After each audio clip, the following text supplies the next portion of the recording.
What's up guys, DreamcastGuy here, talking today about the unreleased Resident Evil 4. Now in 2002, still on the high of Resident Evil Code Veronica, we started getting our first peeks of what would be Resident Evil 4. We started seeing all these strange pictures of Leon Kennedy wearing a furry jacket like he was hanging out in weird gothic nightclubs, rumors of him being infected by the T-virus, and even conflicting stories of what the plot would be. Well now, years later, we're able to realize that there were actually two separate Resident Evil 4s made. One, the one that we know and love, the one that did come out, that won 50 Game of the Year awards, swept everything and completely revitalized the series, and also an unreleased one which was more in the vein of the typical Resident Evil series. This is Resident Evil 4, the unreleased beta. In this earliest build of Resident Evil 4, called the Castle build, we see Leon Kennedy breaking into a castle in Europe owned by Oswald E. Spencer in an attempt to destroy the progenitor virus, but in course is actually infected by a different virus called the Fog virus, which chases him around the castle. When it catches him, it infects his mind and body, slowly killing him, forcing him to find a cure before he succumbs to this new virus. It's interesting to even watch it chase him around, though, in the trailer, because it looks just like the Ouroboros from Resident Evil 5. You can tell that the development team liked that idea a lot, and scrapping it just kind of put it on the back burner for a later game. Very interesting indeed. Other things that carry over just watching this initial gameplay is the over-the-shoulder view while aiming, the more intuitive camera angle that follows Leon everywhere he goes, and a much creepier feel than we had with some previous Resident Evil games. You can tell in this one they really wanted to creep you out with every single bit of the ambient texture, really taking advantage of this new hardware they had access to on the GameCube.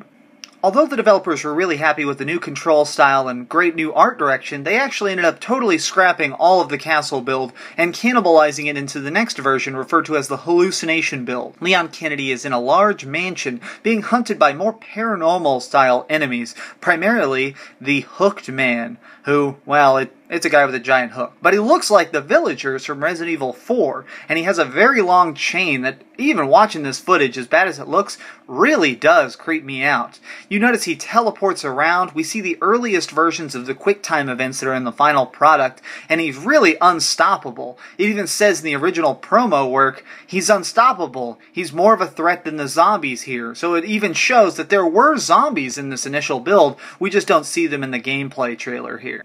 In this initial build, we see a lot less combat, but a lot more puzzle solving, trying to figure out what's real, a lot more ambient creepiness, whereas the final product had a lot more pew pew, get out your rocket launcher, shoot him in the dick hole craziness. This is a lot more slow and creepy. Like, look at these dolls hunting Leon in a bathroom. Like, what the sweet shit kind of fucking acid trippy stuff were they on in this? I do wish we had actually gotten to see this full completed game. A lot of these little things look really creepy and interesting. To see a protagonist being driven insane is a horror angle that we don't see very often in games, and it really requires you to throw the character into the deep end and see if he sinks or floats.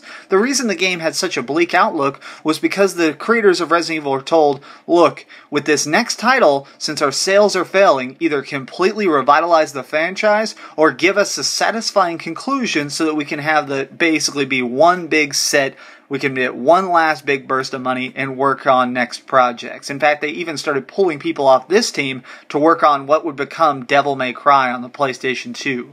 It's very interesting to see what they came out with, though, and I am glad Resident Evil 4 is what it is, but it's hard not to think about, what could have been.